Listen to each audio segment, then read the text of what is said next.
achieved.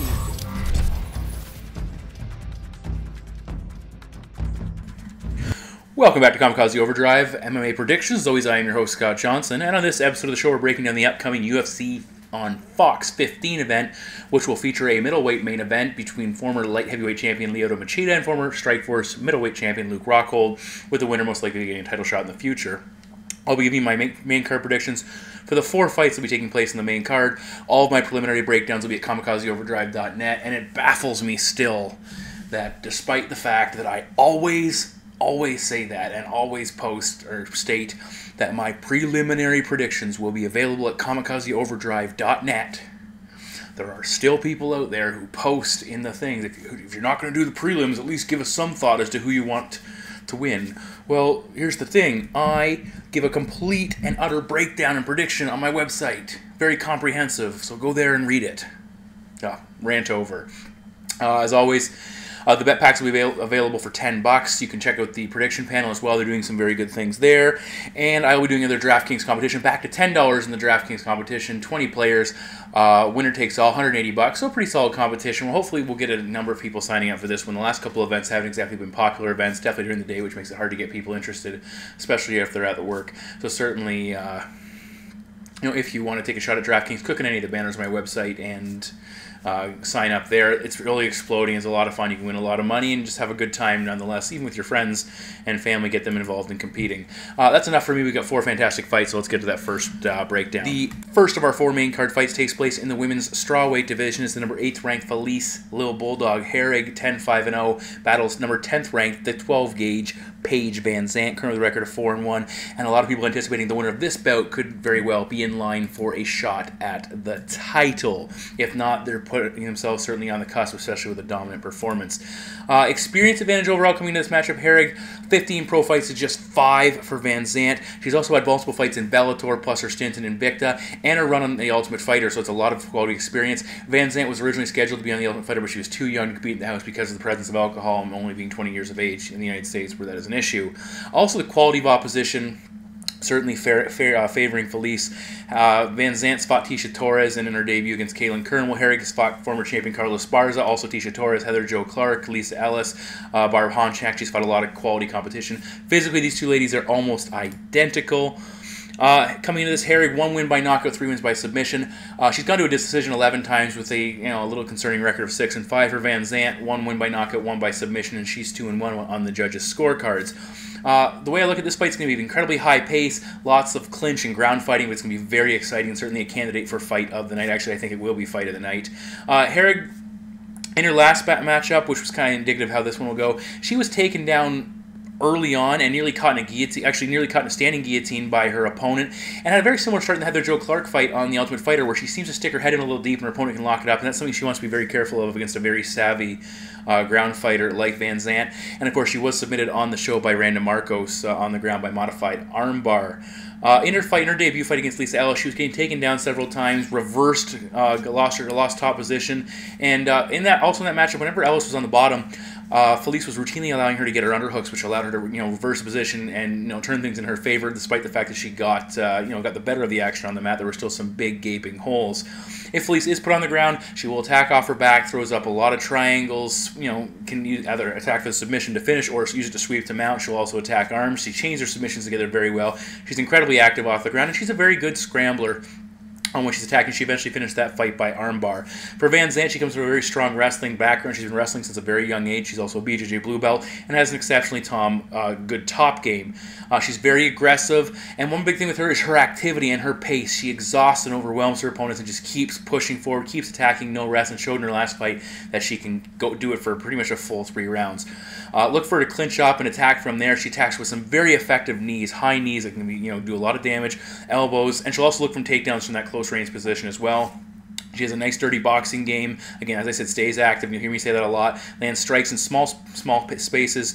I said punches, knees, elbows. Doesn't need a lot of space to generate power, and it's just overall very effective. She also uses the collar tie technique very, very well. Holds her opponent and it starts landing short punches and kind of controls her head and pulls them into the shot. A top position. Once she gets there, look for her unload with big barrages and high volume attack that really can do a lot. There might not be full power punches, but the number and the quantity really add up and can do the damage. Now, she was getting routinely thrown by Kaylin Kern, which is certainly a concern concern.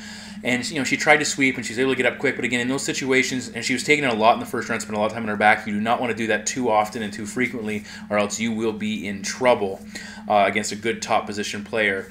Herrig, if they do stay at distance, she comes from a Muay Thai background. She's very strong in the clinch in her own right, but I think she might want to keep this fight at range to keep Paige VanZant from really getting in and working that that's a striking attack. Both girls have, should have top position time in this matchup. I think both girls are going to score some takedowns, but I look for Paige VanZant to pull off some sweeps, and I think when she is on top, the volume and her ferocity of which she attacks with will weigh heavier with the judges and will eventually add up on her opponent, and the pace she carries I think will be too much for Felice. She's relatively inexperienced, but I still like what I saw from her in the first fight. I think she'll be constantly attacking, no rest, and my prediction is Paige VanZant to defeat Felice Herrig by decision. Bout number 2 on the main card is in the featherweight division. It is a fantastic, very fun-looking fight. It's number 5 ranked Cub Swanson, 21-6-0. Battles the number 9th ranked Max Blessed Holloway with a current record of 12 wins and just 3 defeats. Now, Swanson was on the cusp of a title shot, really ascended that mountain looking for an opportunity to get back in there with Jose Aldo, and was lost, eventually submitted by Frankie Edgar in the closing moments of a 5-round bout that Frankie controlled for the majority. For Holloway, he's still looking for his opportunity. Now, Max did get it one push-up earlier in his career into the upper echelon, losing to Conor McGregor, losing a very controversial fight to Dennis Bermudez, and that's something. He's another opportunity to move up. He wants to make good on it. Physically, Max is 2 inches taller, but it'll actually be Cub Swanson with a 1-inch reach advantage, which sometimes is hard to believe considering Max is known as such a lanky fighter. Both guys are predominantly striking based with good knockout numbers. Cub is 8-1 in fights ended by knockout. He's got some pretty good names on this list. Dennis Seaver, Charles Oliveira, Ross Pearson, and George Roop. His only loss coming to Jose Aldo back in the WEC. For Max Holloway, he's 5-0 in fights ended by knockout, knocking out Akira Corassani, Clay Collard, Will Chope, and Justin Lawrence. So the edge and quality of opponents knocked out certainly lies with Cub Swanson, but as Holloway moves up, I think in competition he'll certainly look to add to that list. Cub, for my money, has the bigger power and hits harder. Max more death by accumulation. He'll do damage, and he can hurt guys with one shot, but he'll do damage and pile it up until his opponent simply relents and can't take it anymore. Also, big advantage for for Max in strikes landed per minute, averaging 5.62 versus just 3.13 for Cub, so he'll look to make up for it with power. But also keep in mind, Holloway gets hit at an average rate of almost 1 strike more per minute than Cub, so Cub may be focusing a little bit more on defense, and that will add up if you can avoid, keep your opponent from tagging you as often as they normally do. Both guys have a nice variety of strikes in their arsenal, and that's something to keep in mind. With Cub Swanson, very good boxing. He trains with former world champion Timothy Bradley. One of his nice techniques, he will go very hard to the body, he has a very nice uppercut, mixes things up. He has good combinations. At the same time, he'll throw a lot of singles, which is something he needs to avoid doing against Max Holloway, who has excellent timing in his own right. Cub does use a lot of movement in and out of range quite frequently, uses a lot of feints to throw off his opponent's attack, and he did that very effectively. Whose fight was he watching? I can't remember who he was fighting when he did that. Very effectively. It was Dustin Poirier. Stance changes, constantly throwing guys off, and he's very quick overall and can see and move and anticipate a lot of strikes that are coming in. You'll see some capoeira-style attacks in Swanson's attack. Nice variety of kicks, disguises them very well. Some high-risk, low-reward. They sometimes don't always land, and then he gets put in a bad position as a result, but not always. He will sometimes come forward very aggressively and be a little bit predictable, but again, he needs to be the more varied striker here. For Max Holloway, very solid leg techniques, exceptionally quick with his striking, excellent timing, and has a nice spinning back kick to the midsection that he'll mix into the end of a combination that really throws guys off, and he disguises his spins very well. As I said, he has excellent timing, uses his reach very well, cuts some nice angles. He'll target the body exceptionally well with hooks and as the aforementioned body kicks that can do a lot of damage and tax a guy's cardio and really leave them open for damage later on in a fight. He gets excellent extension on his strikes as well. Strings his punches together, and he can counter, effectively if need be. Now, he has had issues, though, with pressure fighters. We saw simply like a lower guy like Leonard Garcia had success. Andre Feely had success, and so did Conor McGregor, keeping him backing up and using that power to back him off. And I think, he's not the same fighter when he's forced to go backwards. Additionally, Cub is a judo and BJJ black belt, so he has the grappling advantage. He has 7 wins by submission, and if he can get the fight to the mat, he should have the advantage there. Now, Max has excellent takedown defense, 77%. He's had a lot of success stifling guys who have looked to take him down, but there has been moments Bermudez had some success later in that matchup. Conor McGregor had a ton putting him on his back and keeping him there.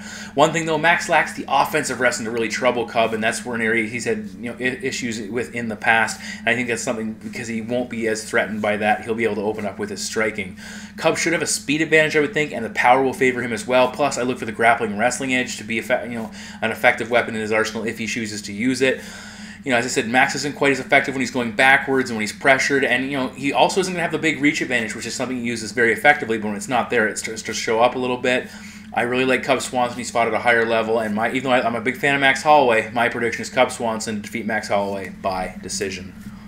In the co-main event of the evening, we're in the UFC's middleweight division, and we have the #1 ranked middleweight on the planet, Ronaldo Jacare Souza, 21-3-0 with 1 no contest, battling late injury replacement Chris Camozzi, 19-9-0, in a rematch that no one was looking for. No one was feeling it needed to have, but the difference is that when Yoel Romero went out with an injury, Chris Camozzi was basically, as Dana White said, he's the one guy that stepped up and said, I'll fight Jacare on short notice, despite knowing what happened last time. Obviously, he wants to avenge that. Either way, very much credit to Chris Camozzi to step up here, and it might not be the fight we were looking for with Yoel Romero and Jacare, but it's still a fight that keeps Jacare on the card and active. First fight that they had was a little over 2 years ago. Camozzi entered having won 4 in a row, so it made a little more sense at that point in time. And he's also replacing injured Costa Philippou, so he wasn't initially booked for that fight either. For Jacare, he was making his UFC debut. He was riding a 3-fight winning streak. That bout lasted all 3 minutes and 37 seconds. Camozzi was eventually put to sleep with an Arden Triangle choke. That started a massive slide for the American in that match. He lost 4 straight, including that fight. A couple questionable decisions, ultimately released from the UFC. He's had back-to-back wins since winning and defending the Prize FC middleweight title, both first-round finishes, one early in March, so he hasn't competed. He competed not that long ago, so he's trying to stay active. For Jacare, since that fight, a TKO win over Yushin Okami, decision win over Francis Carmont, and then a submission win over Gegard Mousasi, certainly establishing himself as the top middleweight in the division, and pretty much on the verge of a title shot, especially had he beat Yoel Romero in this position. On the verge, he could still get a shot at the title if he wins this fight. But some people might still want to see Romero versus Jacare in the not-too-distant future. And this is a very high-risk fight for the Brazilian. No reward, really, because if he loses this matchup, seeing how the first one went, considering he's a huge favorite, it takes him backwards massively in search of his title shot. And for Camozzi, obviously, it's the opposite. High reward, low risk, because no one expects him to win. If he pulls it off, good for him, and he gets himself back into the UFC. I think this is the third time he's returned, or second time he's returned after initially signing. I'm not going to spend too much time here. Camozzi has been submitted 4 times in his career. Jacare 15 wins by submission, including the one that they already partook in. Camozzi's routinely taken down on his fights on multiple occasions. It might only take one with Jacare once he gets you down. I really haven't seen anything to believe that Chris Camozzi's improved to the point of competing with a guy like Souza. Jacare might look to test his striking this time around, or simply look to repeat a performance to avoid any mishaps. That would be the road I would think would be best advised for him. If Camozzi pulled this off and clipped him and maybe went kamikaze and cracked him right off the bat, this would rank up there as pretty much one of the biggest upsets, if not the biggest, considering we already saw what's happened. Nonetheless, I don't foresee it happening, so my prediction is Jacare Souza to defeat Chris Camozzi. I'll take Jacare by submission again. In the main event of the evening, we are remaining in the middleweight division as the former light heavyweight champion and former middleweight title challenger and now #2 ranked middleweight on the planet, Lyoto the Dragon Machida, 22-5-0, battles former Strikeforce middleweight champion, the #4 ranked Luke Rockhold with a current record of 13 wins and 2 losses. Now, winner of this probably gets a shot at Belfort Weidman. Again, depending on what Jacare does, maybe the winner of this fights Jacare, and it'd be very interesting, but, there's a very good chance we could all see the winner of this get their opportunity. But, again, if Machida wins, they might not rush him back into that fight, even though it was a fantastic matchup the first time around. I said Machida wants another opportunity to fight the title for Rockhold. He's the former Strikeforce champion. He feels he had a shot taken away from him when he got knocked out by Vitor in his debut, and he's looking to get that opportunity back. For Luke, he's been on a massive run of late, tearing through guys like Costa Philippou, Tim Boetsch, and Michael Bisping, 3 top-ranked middleweight fighters, and it took him all 5 minutes and 35 seconds to dispose of those 3 individuals, with Bisping the only man lasting beyond a round. For Machida, his only loss since cutting the middleweight was versus the champion. He had a decision win against Gegard Mousasi and first-round knockouts of CB Dalloway and Mark Munoz. Now, against Chris Weidman, despite the fact it was a losing effort, it was one of the best fights we've ever seen Machida fight. It was a fantastic fight. He went out on a shield, going the decision, but still he took damage. He gave out damage. He was in the pocket. He fought exceptionally well against a very game champion, so that's something to look forward to here to see if he continues to build on that fight. Physically, Luke Rockhold, 2 inches taller and a 3-inch reach advantage. He's also 6 years younger. But keep in mind, Machida spent a career fighting very, very big men at light heavyweight. Rockhold, he has an exceptionally solid kicking game. Hard body kick that took out Costa Philippou. He gets exceptionally good extension on his strikes when he does attack. He went to the head and dropped Bisping before eventually finishing him with a submission.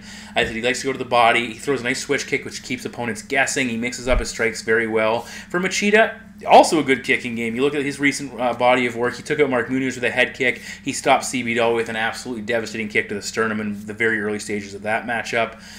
With Machida's striking style, it's that karate background. He's known for being very elusive. Avoid damage, that fencing approach, move in, move out, attack, engage, disengage, don't take damage, give out damage. You guys know the whole spiel there. Where Chris Weidman had success fighting Machida is he pressured him constantly. He kept Machida constantly backing up, no opportunity to move forward, mixed in his wrestling well, and where Machida would normally bounce forward and attack, he was constantly on his back foot, and that's where Weidman had a ton of success. And Luke Rockhold showed similar pressure when he fought Costa Philippou, but it wasn't quite as aggressive and it wasn't quite as constant as what Weidman was able to do. For Rockhold, he works the distance game fairly well, almost on similar style of Machida. He tries to slide in and out. Is he as good as Machida at that? That's a good question. We'll probably get answered Saturday night. But he's both guys are under 2 strikes landed per minute. Machida has gets hit about almost half a strike less per minute, but both guys are under 2, which is a very solid number to keep. Rockhold offensively about 1 more strike per minute than Machida is what he's able to land, which certainly can add up with Machida's tendency to let guys be more aggressive even though they're not actually connecting. Rockhold, he tends to rely on counter-striking at times. He was catching Bisping as he came in, sliding out, and then landing as Bisping kind of was at the end of his punch. That's going to be very tough against Machida, who's so hard to time and so hard to get that measure of. But again, we did see, you go back to the Shogun fight, he had a lot of success with the kicking game, slowing down Machida. And we could see that with Luke Rockhold as well. Again, one thing I do like with Rockhold, he's much more active, and you can probably tell by the pauses in my voice. This is a very difficult fight to predict, and I'm not 100% sure, obviously nobody's 100% sure about their predictions, but still, it's a very tough fight to break down as both guys do things exceptionally well. I think the volume of Rockhold could very well play with the judges to see who's carrying the action, especially with his aggressive forward push. Also, the grappling attack of Luke Rockhold. He's been training with some pretty solid grapplers in Cain Velasquez and Daniel Cormier, from what I've read. And even if he can have some takedown success, land some takedowns, threaten, keep Machida focused on that, defending that as well. Chris Weidman had a lot of troubles taking him down, but I think if Rockhold can have some success, that'll be significant for him. Machida's a solid vet. He's not going to let Rockhold dictate the pace for the most part, but I still think Luke Rockhold's going to take a page out of Chris Weidman's book, keep him backing up, keep attacking, keep engaging. He'll steal something from Shogun as well, use those leg kicks and really cut the distance down, use his reach as well very effectively. I expect this to be an exceptionally close fight. I like Machida's experience, especially coming up that Weidman fight. He is getting up there in age. Luke Rockhold has a ton of momentum. He's been cutting through opposition. He's looked fantastic. And my prediction for this fight, and I've gone back and forth on it, and it could be very well come down to a split decision, but my prediction for this fight is Luke Rockhold to defeat Lyoto Machida. I'll take Rockhold by decision. So those are my 4 main card predictions for the UFC on Fox 15 event. I try to keep them as quick as possible, which I utterly fail at every single time. All of my preliminary breakdowns will be available at kamikazeoverdrive.net. This is event, 3 of 4 this month, so we should hopefully be headed towards the rest eventually. But, we have lots of fights to predict. I'll get the prelims posted as quickly as possible. Again, I'm challenging you guys, come out and join the DraftKings competition that we run through kamikazeoverdrive.net. Just click on the banner. It will take you directly to the competition. $10 entry. Winner takes all. 1 in 20 chance. Again, when I struggle bad, so you probably have a 1 in 19 chance. $180 for the winner. That's a pretty solid turnaround, and it's odds are 18. You're getting an 18 to 1 odds, so it's pretty good on your money. Decent return. Let's keep it short. That's good enough for me. Talk to you later, guys.